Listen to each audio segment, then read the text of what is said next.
Gálatas capítulo 1, o verso é o de número 8.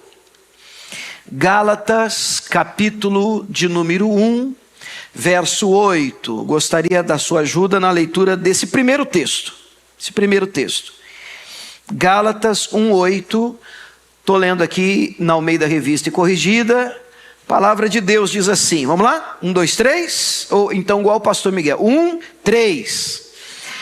Mas, ainda que nós mesmos, ou um anjo do céu, vos anuncie outro evangelho, além do que já vos tenho anunciado, seja anátema. O que é anátema? É maldito, é coisa amaldiçoada. Então seja algo amaldiçoado. Outro evangelho é algo anátema. Vamos tentar de novo, mais uma vez, a leitura em voz alta. Mas, ainda que nós mesmos, ou um anjo do céu, vos anuncie outro evangelho, além do que já vos tenho anunciado, seja anátema. Vamos orar mais uma vez, sentado mesmo? Pai, nós estamos diante da tua voz, da tua linda palavra, poderosa palavra, que nós tanto amamos, tanto prezamos, tanto desejamos. Meu Deus, inclusive oramos pedindo ao Senhor nessa manhã, mais uma vez, que nos dê a graça da tua presença, como já foi alvo de canção, de oração, aqui nesse lugar, nesta manhã, mas que também trate conosco, que também fale ao nosso coração, muitas vezes atribulado, ansioso, meu Deus, confuso, mas que a tua palavra, Deus, que ilumina o nosso caminho, possa, meu Pai, trazer luz para as nossas decisões, pois está escrito, lâmpada para os meus pés, é a tua palavra, é luz para o meu caminho. Meu Deus, nós lhe pedimos, fala conosco, através da tua santa palavra, poderosa palavra, ministra o nosso coração acerca deste evangelho. Nós lhe pedimos e lhe agradecemos em nome de Jesus. E a igreja do Senhor diga amém, amém. Queridos, eu gostaria de lembrar vocês e pegar um gancho aqui, com a permissão de vocês, para que a gente dê continuidade a uma mensagem, um culto, uma pregação, de uns 2 ou 3 domingos atrás. Acho que alguns de vocês vão lembrar, tomara que todos se lembrem, em que nós falamos sobre este evangelho. Vocês lembram disso? Eu até fiz uma comparação, e Jesus Cristo usa muito essa expressão, o próprio Cristo, né?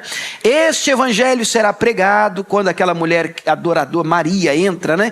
E ela derrama aquele perfume, alguns acreditam que é outra personagem, enfim, mas a pecadora, diz alguns textos, derrama um perfume em Cristo, e Jesus diz que este evangelho, onde este evangelho fosse pregado, então se falaria da postura daquela pecadora, arrependida aos pés de Jesus Cristo. E aí nós destacamos essa frase, essa expressão, este evangelho. E aí eu me lembro de ter ministrado aqui uns 2 ou 3 domingos atrás sobre este evangelho. E aí esses dias eu estou falando com Deus sobre este evangelho, e gostaria de combinar com vocês aqui para que a gente tenha alguns outros encontros, outros cultos ainda mais, sobre algumas bases deste evangelho, sobre alguns ensinos deste evangelho, e também alguns desvios deste evangelho. E eu penso que serão encontros proveitosos, há uma cobrança do Espírito Santo no meu coração, sobre alguns temas, inclusive, que precisam de alinhamento com este evangelho. Por exemplo, não é o de hoje, mas eu quero tratar com vocês sobre maldição hereditária. O que este evangelho diz sobre maldição hereditária? Porque muita coisa se fala sobre maldição hereditária, mas o que este evangelho diz? Nós vamos tratar sobre isso. Cobertura espiritual. Já ouviu? Bom dia. E bom que você veio, meu nome é William.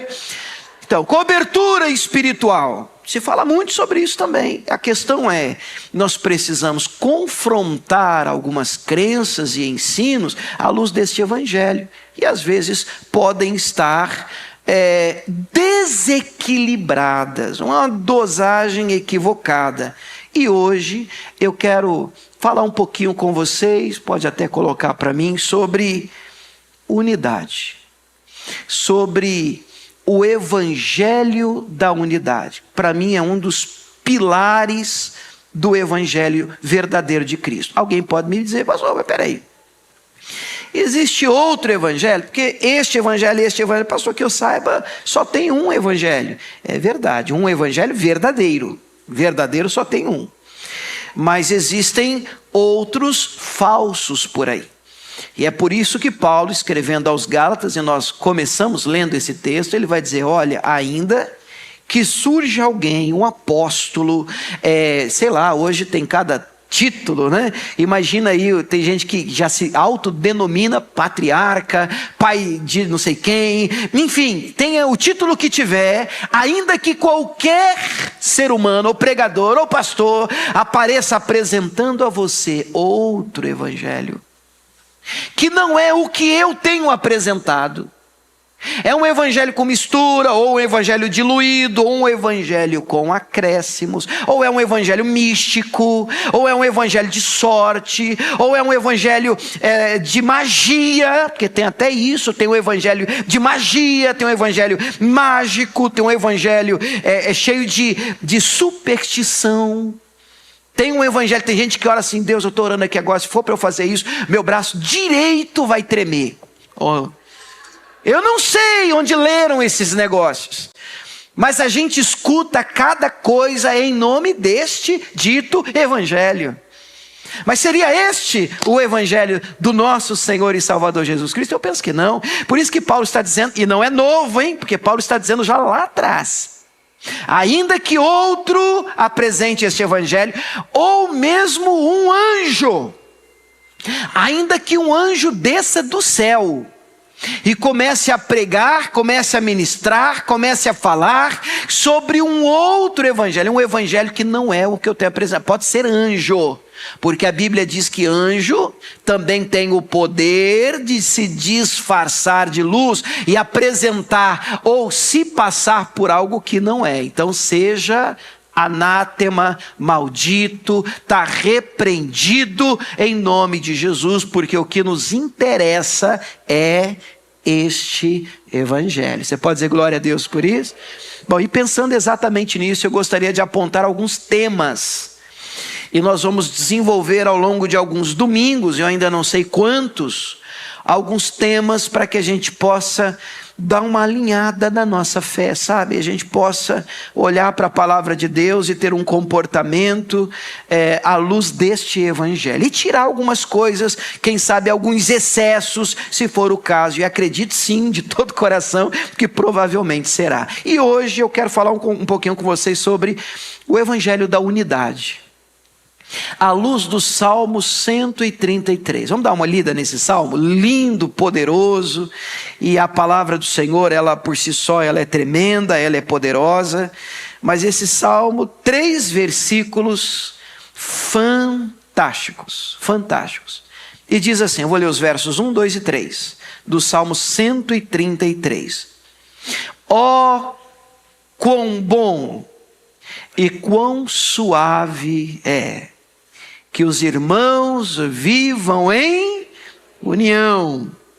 É como óleo precioso sobre a cabeça, que desce sobre a barba de Arão, e desce a orla das tuas vestes, no caso de Arão, vestes sacerdotais.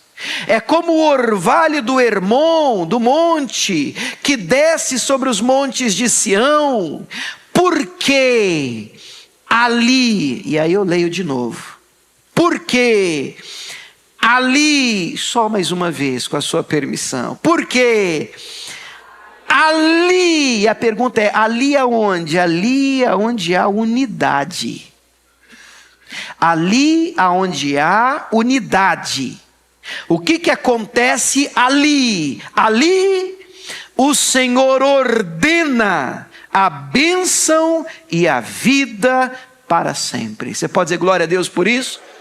Deus ordena a bênção, a vida ali onde há unidade. Meu Deus, essa palavra ela é muito importante ao longo de toda a Bíblia. Para mim é um dos grandes fundamentos deste evangelho.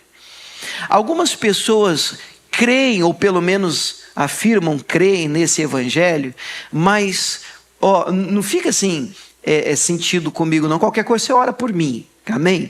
Mas nós precisamos alinhar algumas coisas. Por exemplo, tem gente que diz, não, eu sirvo a Deus, entreguei minha vida a Jesus, eu gosto muito desse evangelho, mas pastor, assim, sabe, eu não gosto de gente.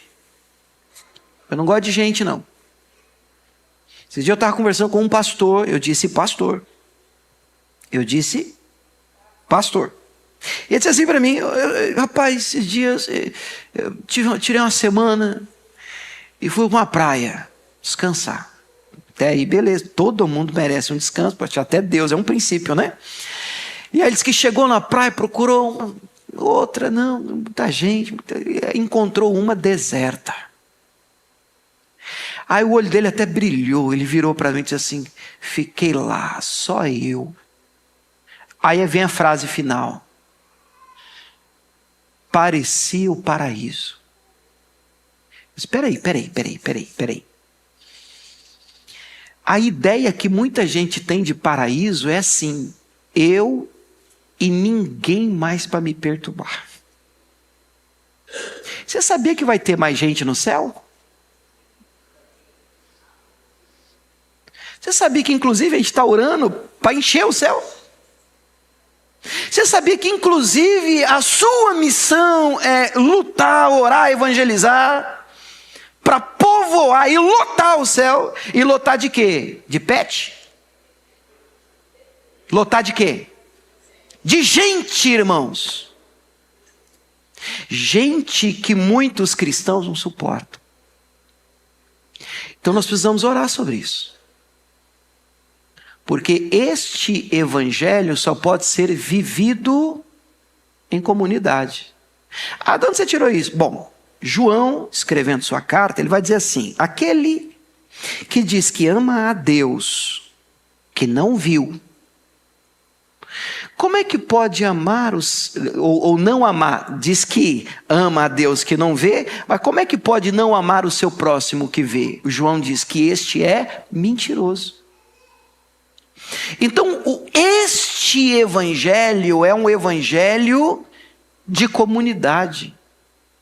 Este evangelho é um evangelho de dois ou mais. Este evangelho não é só o meu evangelho, eu resolvi o meu problema e resolvi minha vida, e este evangelho é só para resolver o meu, e eu não. Você lembra dos dois maiores mandamentos? A Bíblia resumida por Jesus Cristo, quando um fariseu pergunta para ele, e aí, qual é o maior de todos os mandamentos? Jesus diz, olha, o maior de todos é amar a Deus sobre todas as coisas. E aí Jesus vem para fechar a caixa e diz, e amar o teu próximo como a ti mesmo. E ele chega a dizer que este segundo mandamento é semelhante ao primeiro. Então o primeiro, amar a Deus sobre todas as coisas, assim. E o segundo, o teu próximo como a ti mesmo, assim. Um semelhante ao outro. Jesus termina dizendo, toda a lei e os profetas depende disso. Aí você vai nos 10 mandamentos, é verdade. Não furtarás, mas quem ama o próximo furta o próximo? Não cobiçarás, mas você vai cobiçar o que é do outro, se você ama o outro? E você vai perceber que dos 10, 6 diz respeito ao próximo e 4 diz respeito direto a Deus.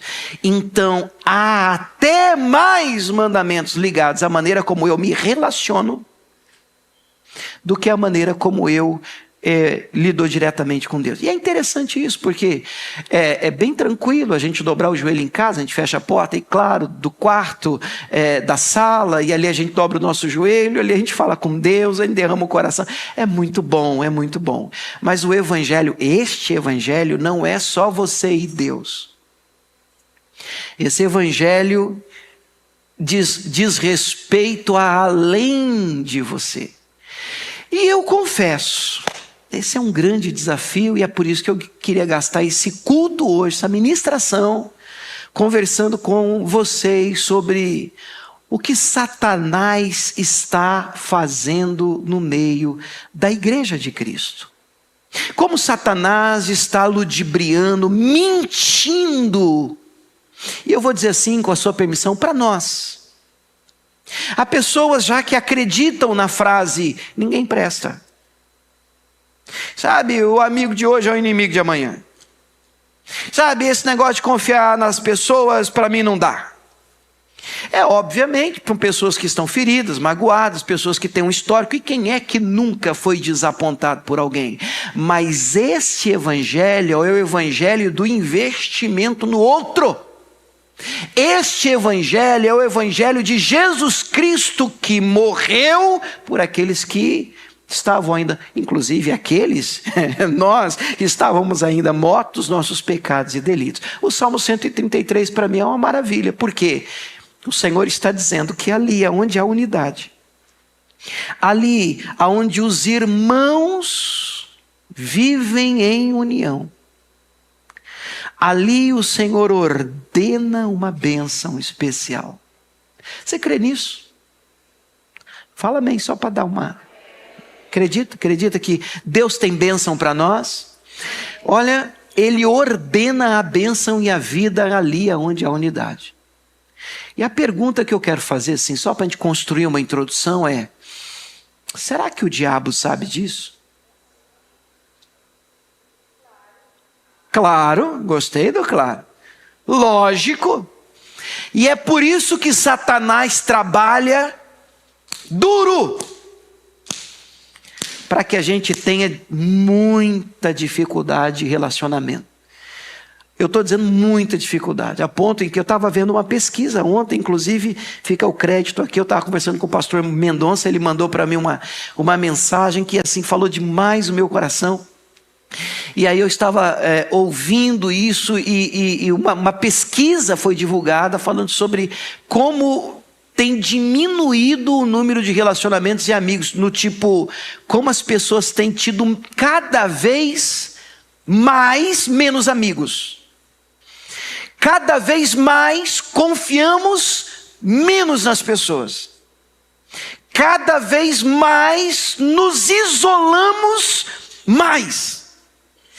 Cada vez mais tratamos o outro com o pé atrás. E isso tem infiltrado dentro da igreja.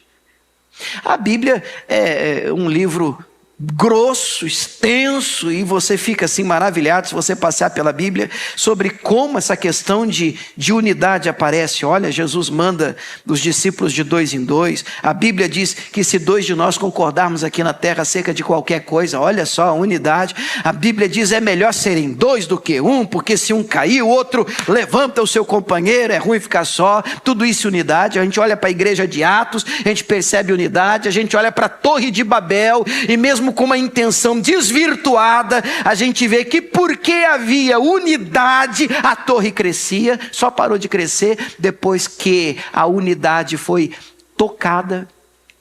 Quer dizer que aonde a unidade para, aonde a divisão chega, o crescimento para. Então fica um alerta para você patrão, para você empresário, para você que trabalha com gente, para você que tem uma equipe. Cuidado com a divisão. Aonde a unidade, onde você consegue fazer uma equipe remar para o mesmo lado e falar a mesma língua, há bênção de Deus, favor de Deus, há crescimento natural e orgânico. Olha só, de tantos textos, lê comigo Mateus capítulo 12. E esse texto para mim, ele é muito forte. Mateus capítulo 12, a partir do verso 22. Estou na arca ainda. Diz assim: trouxeram-lhe então um endemoniado, cego e mudo. Trouxeram para Jesus. E de tal modo o curou. Então Jesus curou o cego, o mudo. E o cego e mudo falava e via. Diga glória a Deus. Olha que lindo. Não é um milagre bonito? Não é para todo mundo ficar feliz? Entre aspas, né? Porque os religiosos da época, olha só. E toda a multidão se admirava. E dizia: não é esse o filho de Davi? Mas, tem que ter um mais, né? Os fariseus, ouvindo isso, diziam: este não expulsa os demônios, senão por Belzebu, príncipe dos demônios. Sabe o que eles estão falando? Eles estão dizendo assim: este daí manda demônio embora porque ele é assim com os demônios. Então ele tem aliança com os demônios, então ele já é do demônio, então é demônio com demônio ali. E aí então ele expulsa demônios em nome de demônios. É uma acusação grave. Que Jesus vai responder assim no verso 25. Olha o que Cristo, eu disse Jesus Cristo, diz. Jesus, porém, conhecendo os seus pensamentos, disse-lhes: todo reino dividido contra si mesmo é devastado. Toda cidade ou casa dividida contra si mesma não subsistirá. Não aceite divisão na sua casa.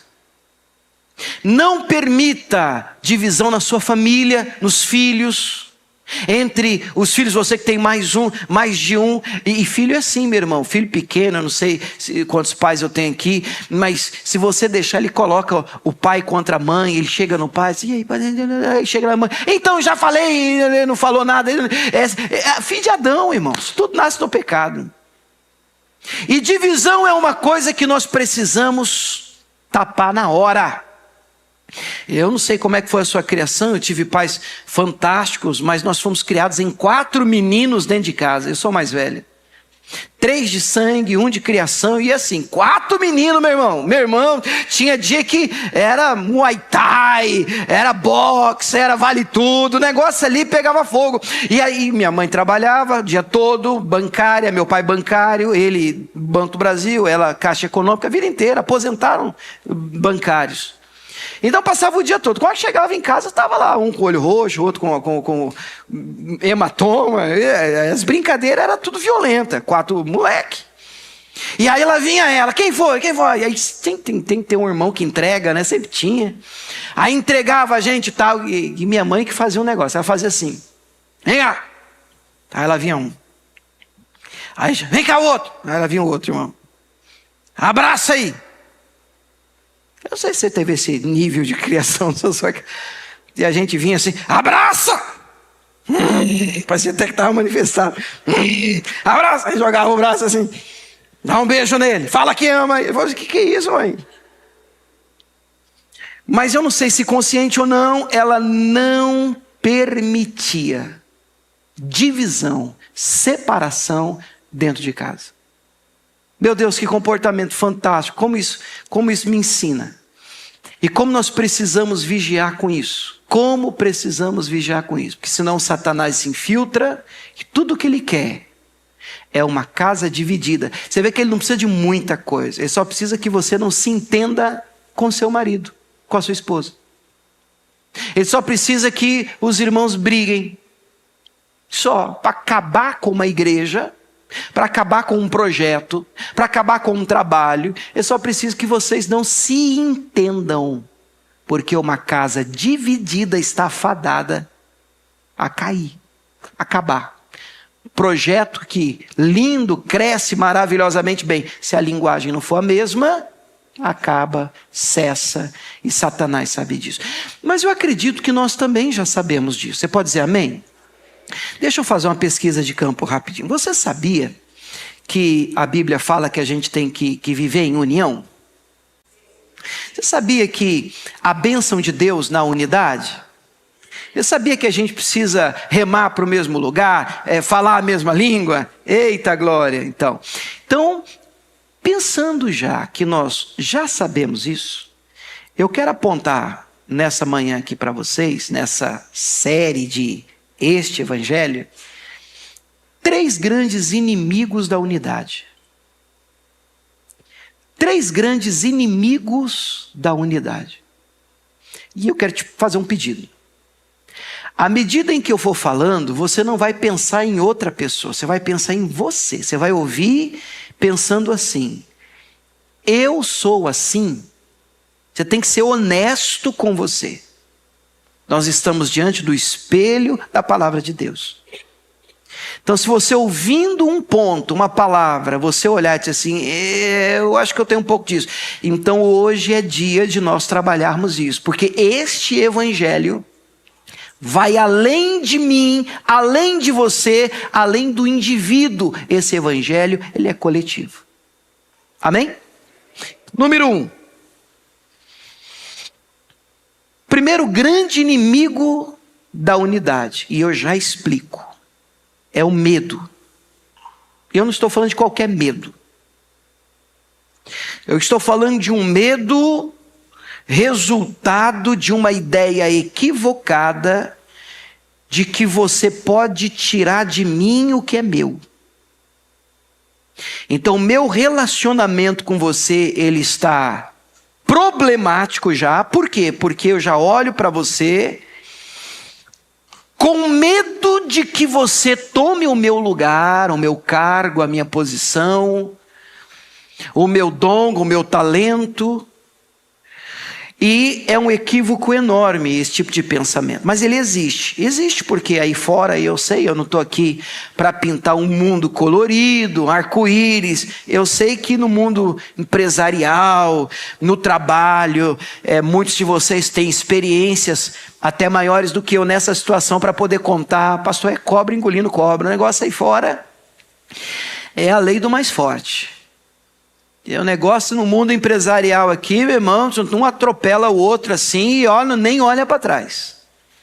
Mas eu gostaria de lembrá-los nessa manhã, e quem está comigo aqui ainda, diga amém, que nós somos crentes, nós somos cristãos, então o nosso padrão de conduta é outro. O nosso livro, o nosso guia, nossa meta é outra. Nossa referência é Jesus Cristo e não o cara que construiu o império bilionário e empresarial. Você pode aprender muita coisa no que diz respeito a comportamento, planejamento financeiro, mas conduta de vida para nós, nosso maior exemplo é Jesus Cristo de Nazaré. É palavra de Deus o nosso livro, é Bíblia. Amém? E de que medo eu estou falando? Olha só, leia comigo João 5,7. Eu não vou ler toda a história, senão vai ficar bem extenso, ainda tem outros 2 pontos. Mas depois você pode fazer a correria, ler o contexto todo. Mas João 5 conta sobre um homem paralítico na beira de um tanque. Vocês lembram dessa história? E ele está ali 38 anos, irmãos. 38 anos, é muito tempo. Tem gente que não viveu isso ainda. E ele está na beira do tanque ali, esperando o movimento das águas, porque tinha um agito ali, e quem pulasse no tanque primeiro era curado de qualquer doença, qualquer enfermidade que tivesse. Está 38 anos naquela situação. E aí quando Jesus passa e vê ele naquele estado, Jesus faz uma pergunta simples: você quer ser curado? Você quer ser abençoado? Você quer ficar são? E ele responde aqui na altura do verso 7 o seguinte: o enfermo responde-lhe, Senhor, eu não tenho homem algum que quando a água é agitada me meta no tanque.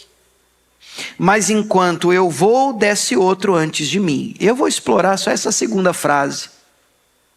Olha a segunda frase que ele diz. Ele diz assim: enquanto eu estou indo, outro pula na minha frente. O que está escondido aqui? Pastor, o negócio é o seguinte: o pessoal aqui não respeita nem a minha senha.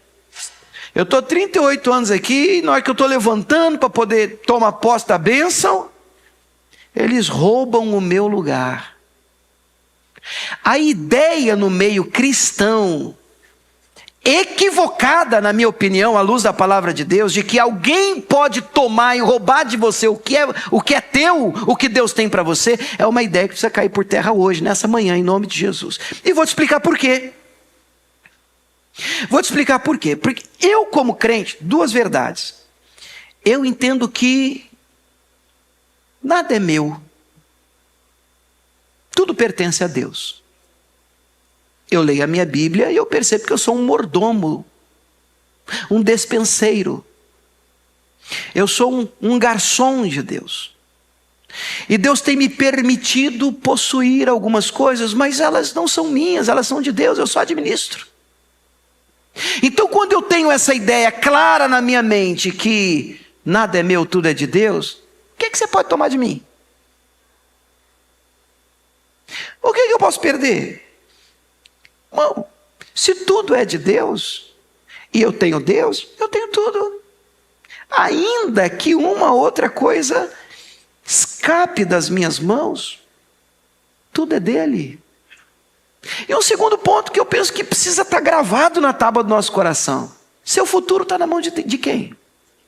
Sua vida está na mão de quem? Quem é que dirige a sua vida? Essa sensação equivocada que nós temos, nós seres humanos no geral, nós temos de controle, uma sensação de controle. É uma sensação mentirosa, me perdoe acabar com seu castelinho de areia, mas é mentirosa, essa sensação de que, peraí, está tudo dentro do meu planejamento aqui, número 1, número 2, Deus pega esse trem aí, rasga no meio, pisa em cima. Quem está no controle da sua vida é Deus, meu querido. Quem sabe do seu futuro é o Senhor. E o que Ele tem para você, querido, Ele tem para você, e o homem não pode impedir. O seu maior adversário é você mesmo. É sua crença limitadora, é a sua cabeça pequena. E faz com que você olhe para o seu irmão e tenha medo. Ih, rapaz, ele começou a fazer uns negócios, está querendo entrar no meu território. Que teu território, querido? Tudo é território de Deus. Você precisa ter isso claro na sua mente. Olha, por exemplo, para José do Egito. Você olha para José do Egito e você percebe que o Senhor Deus cumpriu na vida dele um propósito, ainda que você olhe para ele e diga: rapaz, o homem foi vendido pelos próprios irmãos, muito novo. E eu olho para o José e eu tenho uma mensagem gravada, talvez você conheça, o título é assim: A Túnica Colorida. E a túnica colorida de José, e eu leio Gênesis capítulo 37, verso 3, só para ilustrar isso rapidinho, não sei se está aí, Cássio, é Gênesis 37, 3. E você sabe que o José tinha vários filhos, nessa ocasião ainda 11, e o mais novo era, não o José, o Jacó, o José era o mais novo nessa ocasião. E aí o texto vai dizer que havia uma preferência, vocês conhecem a história? Havia uma preferência assim, não é nem veludada não, era descarada. Havia uma preferência por filhinho mimado do Zezinho, o caçula. A preferência era tão forte que o texto vai dizer que o pai dele costurou para ele, fez para ele uma túnica de várias cores, uma túnica colorida. Então você consegue, mas e o Zé também não ajudava, porque o Zé contava sonho para os irmãos: você vai ver, eu vou ser grande, você vai ver o quê? Só alimentava, e os irmãos não sabiam lidar com isso. E aí rola aquele medo: ele está querendo tomar o meu lugar? Ele está querendo roubar de mim o meu posto? Agora aparece, estão vendo o Zé desfilando? Para mim o Zé ainda, eu não sei, coisa minha, mas eu penso que o Zé ainda passava e dava uma balançada assim. Todo mundo de túnica cinza, preta, uma cor só, e o Zezão todo colorido. E tem irmão que não sabe lidar com a roupa do outro, meu irmão. Tem irmão que não sabe olhar para o outro irmão brilhando mais do que ele. Irmãos, eu fico olhando, eu vejo talentos maravilhosos aqui, vejo esse pessoal cantando, o Edmil, sabe que esse gogó dele aqui canta, eu falo assim: rapaz do céu. Tem dia que ele abre a boca assim, até, como diz um amigo meu, arrupia. Aí eu vejo o Márcio tocando baixo, esse dia eu estava conversando com ele: como é que é isso? Assim, a vida toda tocando baixo, tem hora que ele diz assim, o braço vai sozinho. Mas não é a roupa que papai costurou para mim, meu irmão. Não dá, para mim, eu tenho limitações altíssimas, né, nessa área. Eu tenho a minha roupa, até mesmo para ministrar. Eu lembro que eu tive crise com a minha túnica, porque eu ficava olhando para alguns pastores, e o cara avivado, o cara prega assim, e difícil a pessoa dormir no culto. E eu sim sou mais... É isso aí. Eu assim, Deus, eu queria assim, pôr fogo no parque, mas é a roupa que papai me deu. É a roupa que papai me deu. Agora, tem duas verdades aqui. Eu preciso estar feliz com o que papai costurou para mim, os dons e talentos que ele fez para mim. Mas eu também preciso estar feliz com a roupa que papai deu para você. Eu preciso ter maturidade para ver você desfilar na minha frente e não querer matar você. Você é meu irmão. E Satanás coloca na cabeça dos irmãos: ah lá, a roupa dele, ah lá, querendo aparecer, ó, ah lá. Aí tem que entrar em nós o espírito de João Batista. Como é que é? Importa que ele cresça. Lembra do João Batista? Os discípulos de João Batista viram Jesus batizando e foram lá contar para João Batista. Olha o espírito dos discípulos, olha o veneno escorrendo no canto da boca. Oh, mestre João, aquele que o Senhor batizou, começou a batizar também. Eu não ia falar não, está todo mundo indo para lá. Aí eu não sei o que ele queria que o João Batista fizesse. Eu penso que ele queria que o João Batista dissesse assim: o quê?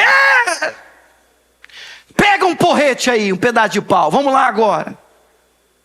O João Batista quebra as pernas dele. Rapaz, importa é que ele cresça. Não tem problema, eu comecei primeiro do que ele. Não tem problema nenhum, eu quero é que o reino avance. Porque nós não somos adversários, irmãos. E Satanás vem tentando plantar isso no coração da igreja de Cristo. Não tenha medo do seu irmão.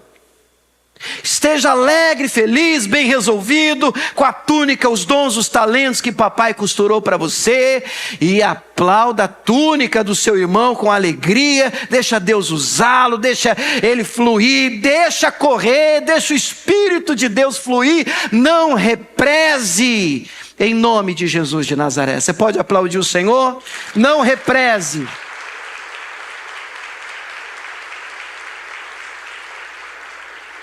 Número 2, inimigos da unidade cristã, a unidade deste evangelho. Esse evangelho é o evangelho da unidade. Número 2, a insegurança. Pessoas inseguras são um problema grande, porque elas enxergam no irmão sempre uma ameaça. Eu vou repetir. Se você já teve um chefe inseguro, você sabe disso. Porque você não pode nem ir muito. Porque ele já começa a olhar para você e dizer, é insegurança. A insegurança não deve nortear o nosso coração. E quando a gente fala de tantos exemplos, mas 1 Samuel capítulo 18, você pode abrir a sua Bíblia lá? Deixa eu te mostrar aqui, para mim, um grande exemplo de insegurança. Saul, que vocês conhecem. 1 Samuel 18, o verso é o 6, diz assim: sucedeu, porém, que vindo eles, quando Davi voltava de ferir os filisteus, as mulheres de todas as cidades de Israel saíram ao encontro do rei Saul, cantando em danças, com adufes, com alegria, com instrumentos de música, uma verdadeira alegria. Eles estão voltando de uma guerra vitoriosos. Então as mulheres, tangendo, respondiam umas às outras, cantando, diziam, olha a musiquinha, irmãos, olha a musiquinha do mal, ó. Saul feriu os seus milhares, porém Davi seus 10 milhares. Eita musiquinha do mal. Porque o resultado da musiquinha, Saul se indignou muito. E aquela palavra, aquela cantiga, aquela canção pareceu mal aos seus olhos e disse: 10 milhares deram a Davi, e para mim somente milhares. Não é criancice isso? Fala, criancice, meninice. Que lhe falta, senão só o reino? E desde aquele dia em diante, Saul tinha Davi em suspeita. Saul era inseguro. Eles estão voltando de uma guerra, e vale lembrar que a gente está no 18, Davi é ungido 16, Davi vence Golias no 17, e está no início de um relacionamento com Saul, no momento em que Davi tocava a harpa, e o mal saía do rei. Saul era o rei até então, mas Davi agora já está ungido para ser de fato o próximo rei. Mas Saul olhava para Davi e o via como uma ameaça. Aqui rola o medo e aqui rola também a insegurança. Davi não é seguro do que tem. E tenta segurar o que tem na marra, nos dentes, na faca. Não adianta, irmãos. Não adianta você querer ter, abraçar, agarrar com unha e dente algo que Deus não abençoou você para ter. Bobeira.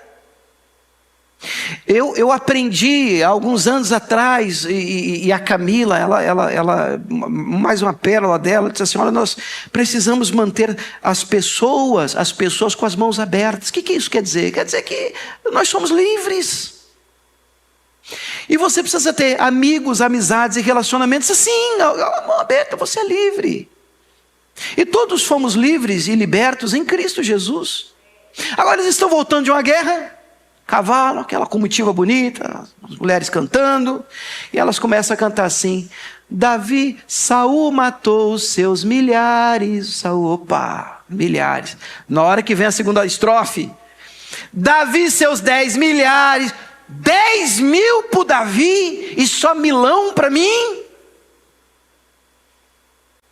Eu vou matar esse cara. Agora, o que Davi tem com isso? Nada. Isso é obra do diabo, isso é Satanás, isso é divisão. É uma luta, é uma guerra, é uma batalha, é uma competição que só existe na sua cabeça. Vocês estão entendendo, irmãos? Satanás criou. E é interessante a gente lembrar que Davi era fiel e muito leal. Diversas vezes, não uma nem duas, ele teve oportunidade de acabar com Saul. Não fez. Protegeu o rei, defendia o rei, inclusive até quando alguém chegou em 2 Samuel no capítulo 1 e 2, se gabando de ter matado o rei Saul, achando que ia levar um aplauso, uma medalha, um troféu, o Davi disse assim: mata ele. Ele está pensando que eu vou me alegrar com a morte do meu irmão? Sabe que isso tem que estar entranhado em nós, porque este evangelho é o evangelho da unidade. Satanás não pode colocar você contra o seu irmão. Nenhuma musiquinha, nenhum canto, nenhuma cantiga, nenhum comportamento pode fazer com que o seu coração se volte contra o seu irmão. Você pode dizer amém por isso? É interessante notar ainda nesse ponto aqui que o filho de Saul já tinha um comportamento muito diferente. Jonathan. Vocês lembram de Jonathan? Jonathan era príncipe. E Jonathan, sim, nós sabemos que numa monarquia ali morreu o rei, quem vai assumir o trono? O filho do rei. Ele é o herdeiro legítimo do trono.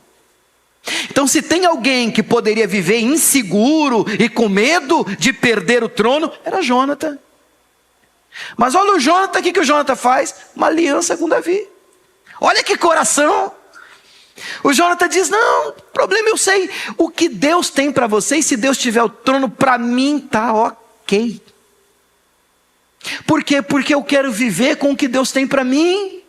Eu quero ser o que Deus quer que eu seja. Eu quero ter o que Deus quer que eu tenha. Eu estou tranquilo. Eu não estou numa guerra com você, meu irmão. Eu não vivo em disputa contigo. Eu estou servindo a Deus e à disposição do Senhor. Poxa, glória a Deus por isso. Então não tenha medo e cuidado com a insegurança.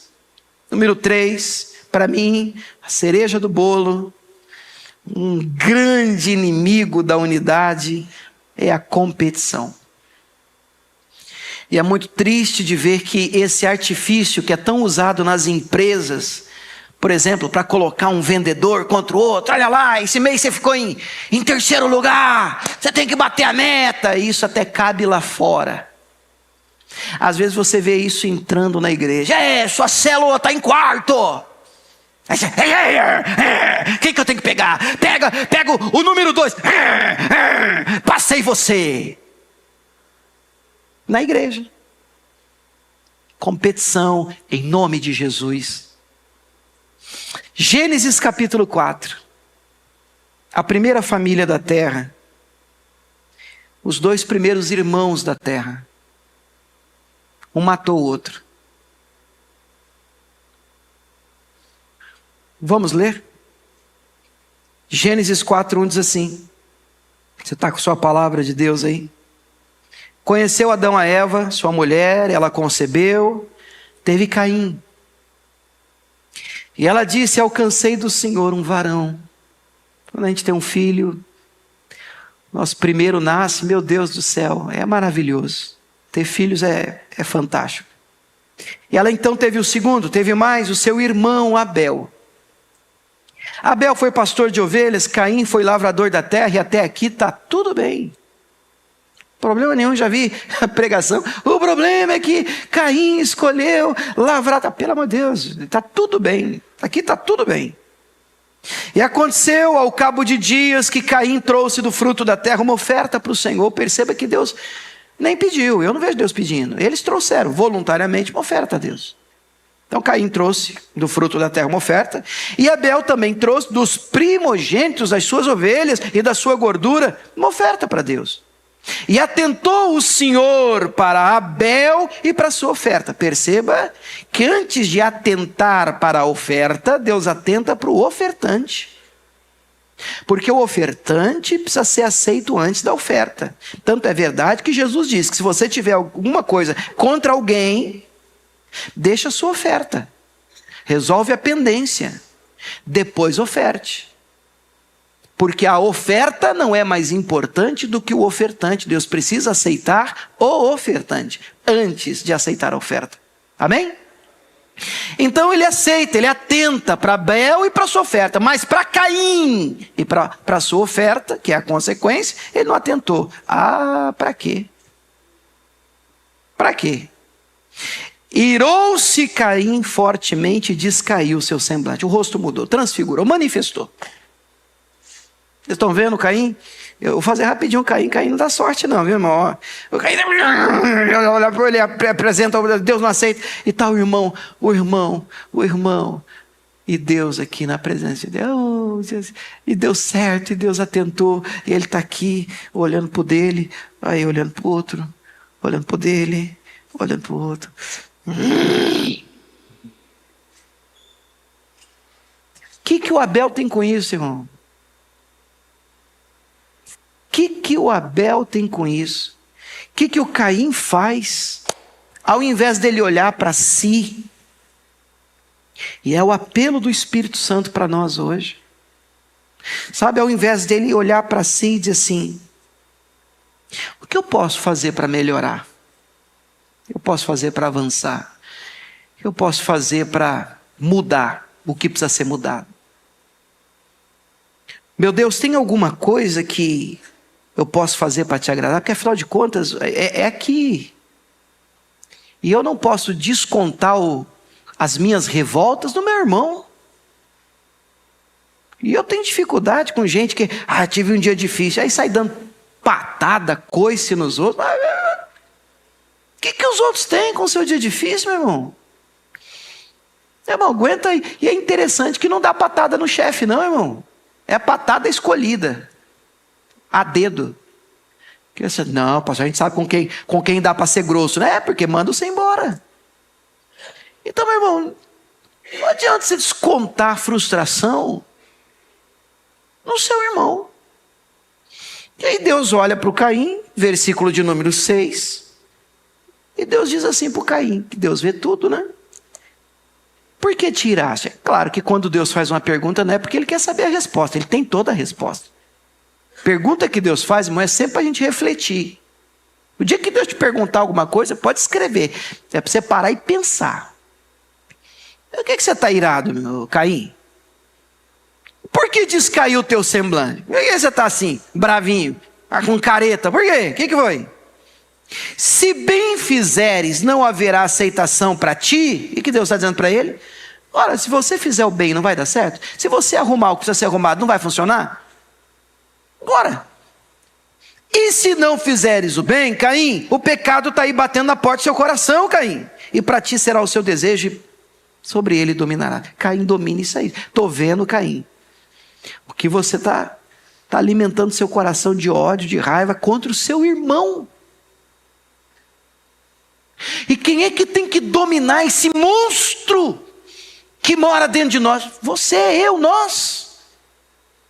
Que faz com que de vez em quando, irmãos, e eu estou falando isso pelo Espírito de Deus, eu sei que isso acontece, às vezes acontece alguma coisa, e sim, é quase que automático, porque afinal de contas, meu irmão, nós somos pecadores, nós somos falhos, a gente olha por irmão. Aí vem Deus e diz assim: domina esse negócio aí, meu irmão. Porque teu irmão não é o seu rival, o problema não é ele. Não deixa Satanás te enganar, porque este evangelho não te coloca contra o seu irmão, não põe no seu coração desejo de matar o teu irmão, não põe no teu coração que olha, se ele for para o céu, eu quero ir para o inferno. Eu já ouvi isso, irmão. É sério que eu já ouvi isso. Este evangelho não é assim. O evangelho de Jesus Cristo quer que todo ser humano seja salvo, ninguém se perca. Esse é o sentimento que tem que nortear o nosso coração.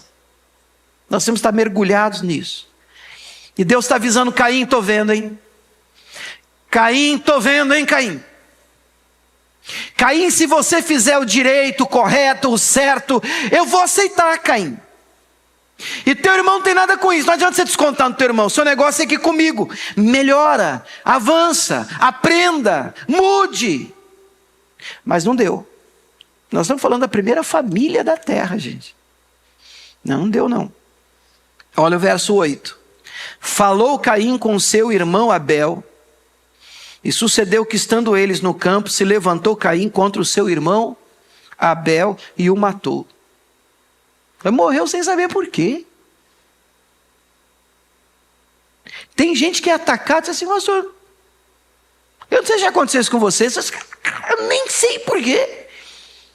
Eu nem sei por que está falando isso de mim, nem sei por que está me atacando desse jeito, na empresa, na escola, no trabalho, na igreja, não sei o que está acontecendo. Mas aí mandou para mim: o que é isso aqui? Não sei, não fiz nada, eu não falei nada, eu não disse nada, mas um ódio, você diz: meu Deus, porque tomou o meu lugar. É uma ameaça. E essa competição que Satanás cria, essa rivalidade que só existe na mente da pessoa, na cabeça da pessoa, do Caim, para eu vencer essa disputa, eu tenho que tirar ele do jogo.